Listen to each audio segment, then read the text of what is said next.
This is a very intriguing group here, so instead of stumbling on any explanation about what exactly you're all doing here, I'm going to ask Sister Sherry to explain to us, first of all, before we get into a conversation, about what exactly your ladies group here is and why you came together. We came together by chance, as most good things do. We were going to a lecture in Ramadan, and my friend Dania was translating for us. And it was so nice because first of all, we understood what was going on. We got a lot out of it. So I said to Dania, could you do this for us all the time, please? He said, oh, I don't know what I'm doing. I said, Dania, we're all Islamic dummies compared to you. So, you know, anything you tell us is going to be more than we know already. So we called ourselves the Islam for Dummies group before it was copyrighted. So we just literally wanted to know more. So we read we got together every Monday, and Dania very kindly gave us lectures. And then after a year, we decided we weren't Islamic dummies anymore, that we called ourselves the Fitra group, which stands for Faith, Integrity, Truth, Righteousness and Application. And we still meet every week, and we're a mixed bunch of foreigners who've reverted to Islam, some on the fence still, and some Saudis who've been brought up Muslim. So.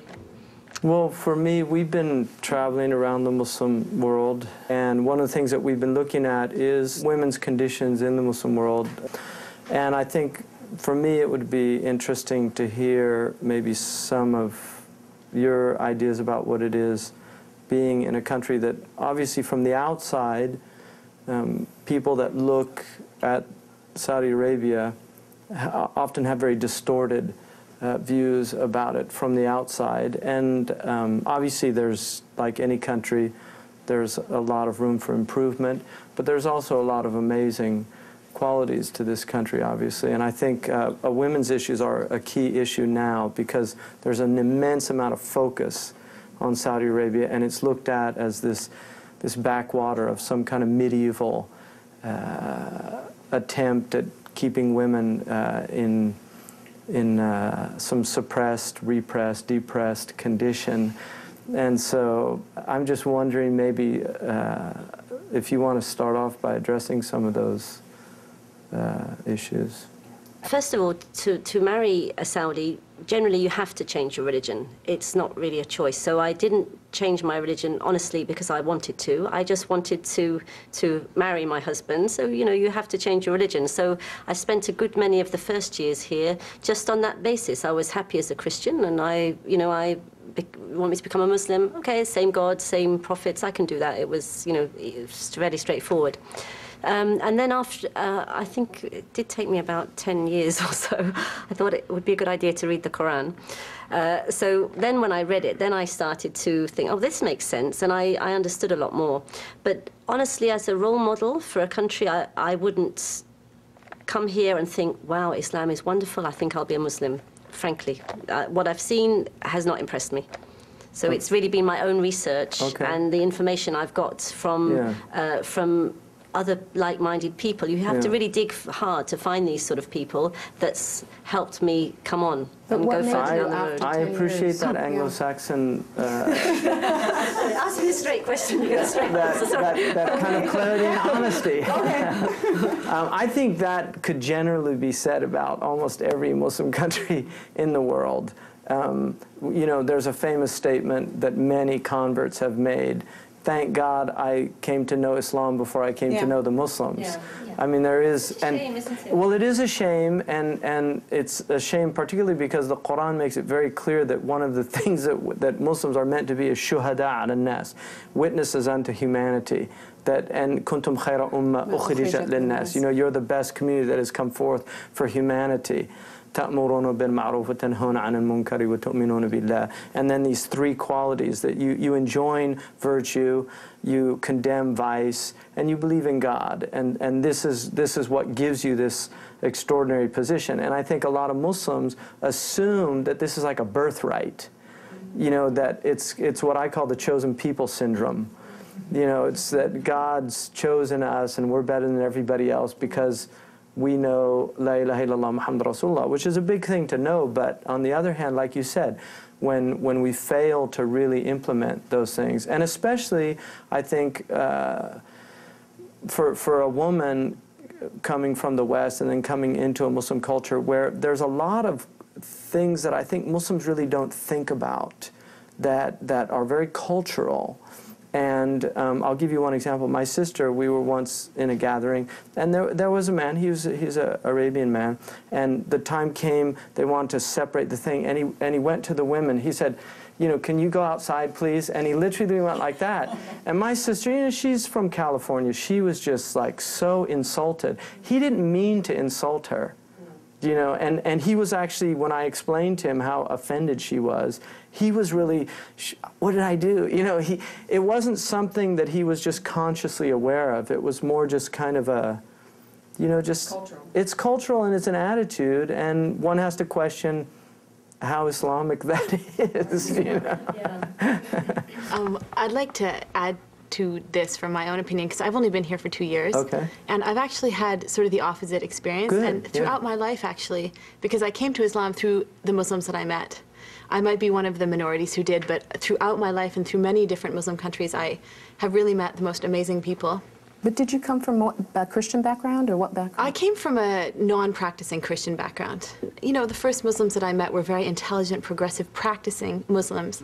And since I've been here, honestly, the Muslims that I've met, the girl sitting next to me being one of them, have really been amazing people. Mashallah. And there's something about Saudi Arabia too that I know that there are cultural elements at work that are non-Islamic, but I love the fact that there's one country on earth that's really trying, at least outwardly, to maintain and stick to the Sunnah and the Quran, and I really appreciate that. No, I really appreciate that comment, and it highlights something, because I think both these comments are very useful, and I don't think it's a matter of the cup's half full or the cup's half empty. There's something about experience, and what we've seen is consistently on this journey that people have very different experiences, and those experiences really color how they view and how they perceive things. You know, the whole planet, I think, in a lot of ways, we're going through a very bad time just for humanity. It's a difficult time. And the Muslims really do represent a people that are trying to cling to this thing. They're having a hard time, and the Prophet ﷺ said that holding on to religion in the latter days would be like holding on to a coal, a hot coal. So I'm always impressed with, you know, for me, when I see women in hijab in the West, I just have so much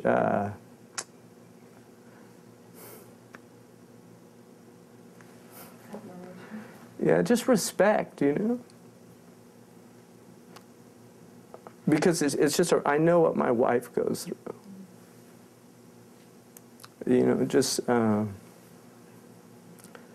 it's just very difficult, you know, and she does it with that dignity and believing that this is what Allah wants from her. And so I just, you know, I have an immense admiration for the level of commitment in this religion that I still see, in spite of the fact that so many people are just abandoning God. I really think that the women in this country really need to wake up. I just feel that there's so much wasted energy on like the latest tapriz of the abaya. But why is that happening? We have to question it. No, this is a human condition. This happens everywhere. You take any 100 people anywhere the world over, no, 99% of them are going to be focused on their material pursuits. No, but well, I think also but see, action. but see, this ummah has a special dispensation. We're not meant to be. The Quran makes it very clear that there's people that are focused on dunya and there's people that are focused on akhirah, and they're you know, I mean, they're very different groups. Or you can be and both. so I don't totally. I mean, I accept that for people that that's their life, al-hayat ad-dunya. But Allah is warning us, you know, la taghurrannaka. You know. Because we also have the balance, right, Sheikh Hamzة? I mean, you can. Well, no, exactly. لا تنسى نصيبك من الدنيا. I mean, there's the world. The Prophet ﷺ encouraged, and Sheikh Abdullah bin Bayya said yesterday that there's a place for entertainment, for tarfihiyya, you know, for a vacation, relaxing, all those things have a place. But when the centrality of your life is the pursuit of, you know, trinkets, you know, and material, I mean, I have a real problem with that. I also would like to say something about this whole fad and you know, fashion. I was speaking to someone, and she was, you know, experiencing polygamy, and she was first wife, and there's a second wife. And it was interesting because I said, you know, why do you think, you know, your husband did this? And she said, because maybe it's, you know, it's just something, the fad or the fashion that's happening. So, I mean, like, women are busy with something maybe because they're empty, maybe. I mean, you have men maybe that are busy, no, absolutely. They're busy with the World Cup or the World Cup, yeah. I mean, yeah, exactly. I'd like to ask a couple of questions to just clarify, because I think one big problem in the Arab world is, and one way they use to oppress women, okay, is by using Islam. For example, when they say, al-mar'a habl ash-shaytan, hadiths like that. When they say, well, we don't have to have a reason for polygamy. We can just marry. We don't have to answer to you. We can just marry whoever we want. When they say, well, most women are going to hell. When they say, example, if God said if he would have anyone bow to anyone other than him, it would be your husband. So all these things kind of... They're used as means of manipulating and controlling. The Prophet ﷺ said, I've been made to love from this world women sent and the delight of my eye and my prayer. And his statement, loving from the world women, has nothing to do with lust. He loved the qualities that women embody. And the Prophet ﷺ, I mean, he loved their riqqa, you know, the gentleness and the fact that they wept easier than men. All those aspects, rahmah, the fact that it's a source of rahmah in the world, the fact that women are the source of ensoulment.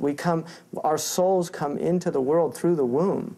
I mean, that's where we entered the world as a soul that Allah has created to be eternal, you know, to be infinite.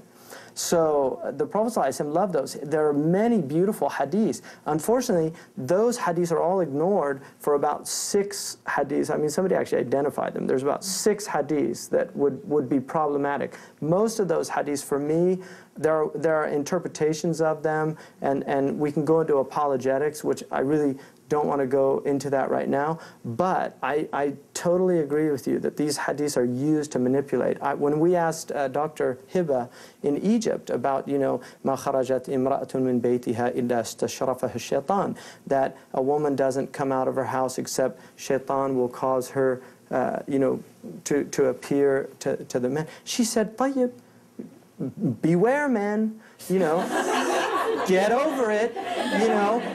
Lower your eyes, just be aware that you're attracted to women, and you have to deal with that. Be aware that that's, you know, look at in politics, how do men scandalize themselves in politics? Money, sex. So men have a problem. It's a problem, and there's a warning there. It's not that a woman's shaitan or that she's manipulated by shaitan. No, it's that men, the Prophet ﷺ said, I haven't left a seduction more dangerous for my ummah, for my men, than the women. So it's just a warning. Be warned. Don't be alone with a woman. Lower your gaze. Don't objectify her sexually. Those are all the teachings of Islam. So to me, it's just looking at men as they are, and dealing with the fact that, yes, men do have some problems in those areas, and if they don't learn to control those problems, they're going to be in a very compromised situation, and dangerous. But I mean, I saw a study in the U.S. They did a study where they had women, a young woman, attractive woman, go to men at a university, and they would invite them back to their apartment. Almost all the men, let's go. And then they did the same thing with an attractive young man, went to the women, and none of the women is like, you know, it's like, so there, I mean, there's a real difference. And that's the point. If you don't have some internal mechanisms that are preventing you, from just becoming a shahwani, from becoming bestial, I mean, that to me is what those are about. They're just warning men and to respect the women. The Prophet ﷺ said, "La yuhinuhunna illa la'im." You know, nobody degrades a woman except a degraded man. You know, I mean, that in itself is a proof of that he's degraded. The fact that he degrades a woman, that he objectifies her, that he sees her as a sexual object, that he sees her as you know, mata', that's all there is. You know, so I think it's a real problem in the understanding. It's true. It's a warning to men. But what I realize, and I think this is partly what I understand your comment was, is that the responsibility has become totally on the woman. I know. And they keep on forcing these. The Quran is very clear that it's the onus is on both. قُلْ لِلْمُؤْمِنِينَ يَغْضُوا مِنْ أَبْصَارِهِم. Tell the believing men to lower their gaze. Tell the believing women to lower their gaze. وَحِفْظُ فُرُوجُهُم. At the root of Islam is equity. It's really about adala. It's about justice. And Allah subhanahu wa ta'ala says He's just, and He says His deen is just. And I think, I mean, I totally submit to the rules of Allah subhanahu wa ta'ala, but I recognize that much of what we call the Sharia it's human attempts at understanding principles, divine principles. So there is a lot of room. I mean, there are different fuqaha, there are different opinions, there are different views. And if we don't really begin to recognize that there is a diversity of opinion, it's a real problem. When I really believe that my way of understanding Islam is the only way, that is so alien to the Islamic tradition. It's a much deeper tradition than that. But I really think we need women to seriously study the Sharia, to learn the Sharia at a deep level, and we've met some of them. We have met some of them, and I think that there's just it's an exciting time in that the possibilities for women in some ways have never been greater in the history of Islam. The onus is on people to become more educated in their religion. You know, I think a lot of us are at the mercy of whoever our source of knowledge is, and sometimes the sources of knowledge are not very broad-minded. They're taking very constricted views about the Sharia. And Ibn Uyayna radiallahu anhu said, "Al-fiqhu rukhsatun an thiqa, wa amma tashdid fayahsinuhu kullu ahad."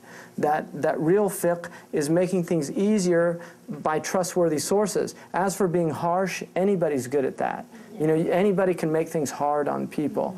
And so the real spirit of Sharia is that muruna and that flexibility and sa'a. On the other hand, you don't want the thing just to unravel to where you don't. That's what happened to the Christians. You know, they don't have a religion anymore because they just kept compromising and compromising until the whole thing just fell apart. If you study Islamic history, what you'll find is women have always worked.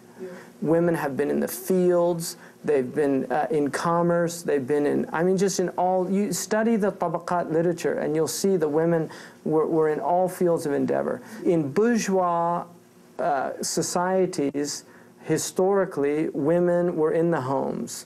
You know, that's whether you're in the West. In the West, in Britain, women have always worked. I mean, women, look at all the pictures in the 19th century of those women in those factories sewing and doing those things. Women have always worked, but it was the lower class women that worked. The upper class women had garden parties and sat around drinking tea and talked about how wonderful it was that they didn't have to work in the factory. You know, that's always existed. Now what's happened is there's a lot of people have interpreted Islam, you know, what I would call bourgeois Islam, and tried to apply it to everybody. So there's a lot, I think, of just really misinterpretation based on trying to universalize particular situations, to say this applies to all Muslims at all times. It's just not true. And so I think in terms of role, these are very dangerous things. I've read untold number of books on women in Islam and blah, blah, blah. I hate those books. But, you know, they always say the primary role of women is for childbirth. Where is that? Where is that in the Quran? I've never seen that. I've never seen a hadith that says that, the primary role of a woman. The primary role of a woman is to know her Lord, just like the primary role of a man is to know his Lord. I mean, there's no difference. مَا خَلَقْتُ الْجِنَّ وَالْإِنسَ إِلَّا لِيَعْبُدُونَ. Al-ins there is men and women. I created them to know me. If you look at the Quran, there are verses in the Quran that clearly talk about musawat, that men and women are the same. Inna al-muslimina wal-muslimat wal-mu'minina wal-mu'minat. I mean, those verses are just, they're all the same. And then there are verses that talk about the takamuliyah, that men and women, ba'duhum min ba'd, you know, they need each other. You know, awliya, you know, they help each other. And then there's verses that talk about the differences, that there are differences. The wet nursing, the menstruation, the iddah. You know, I mean, the iddah is a female situation, not a male situation. The inheritance. You know, so there are verses that talk about these differences, and those are the verses in which you can determine the Quranic worldview about male-female roles. But that's the limit of it. Everything else, I mean, male and females can all do the same things and are capable of the same things. I mean, there's no difference in that way. Aisha was one of the most important fuqaha of the early period. And the tradition says, take half of your religion from this light, fair-skinned woman. You know, and the Sahaba went to her in really difficult questions. And some of the Sahaba considered her actually the most knowledgeable of all the Sahaba. There are male Sahaba that considered Aisha to be the most knowledgeable of all the Sahaba after the Prophet ﷺ. So she had that role. She led an army. So I appreciate all of you allowing us this opportunity to share your thoughts and allow me to share my thoughts. I hope it's been useful, and may Allah give you tawfiq and patience, and also guide you in what you're trying to do, and make bring your works to a good fruition, inshallah, something that Allah and His Messenger are pleased with. So thank you very much, and jazakumullah khair. We usually end our lectures with a dua. Sharing, would you please make a dua for Sheikh Hamza? Or Sheikh Hamza make a dua. Sheikh Hamza maybe make a dua. I just did. وفقكم الله إن شاء الله وبارك الله في جهودكم وسدد خطاكم وإن شاء الله اللهم اجعل عملهن عملا يرضيك ويرضي رسولك صلى الله عليه وسلم. سبحان ربك رب العزة عما يصفون والسلام على المرسلين والحمد لله رب العالمين.